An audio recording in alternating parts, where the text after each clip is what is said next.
Quando eu tinha 15 anos, amei uma galeguinha, galega muito grafina, moradeira em Campinas. Eu não me casei com ela porque não devia ser. Depois do tempo passado, recebi uma cartinha na carta minha dizendo que ela estava doentinha, com vontade de viver, mas esperança ela não tinha. Depois do tempo passado, eu soube que ela morreu, veneno ela não bebeu. Eu pensei de ficar sem ela, ela quem ficou sem eu.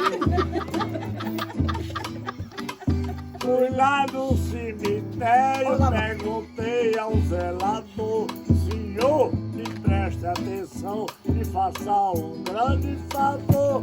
Quero que o senhor me mostre a cova do meu amor.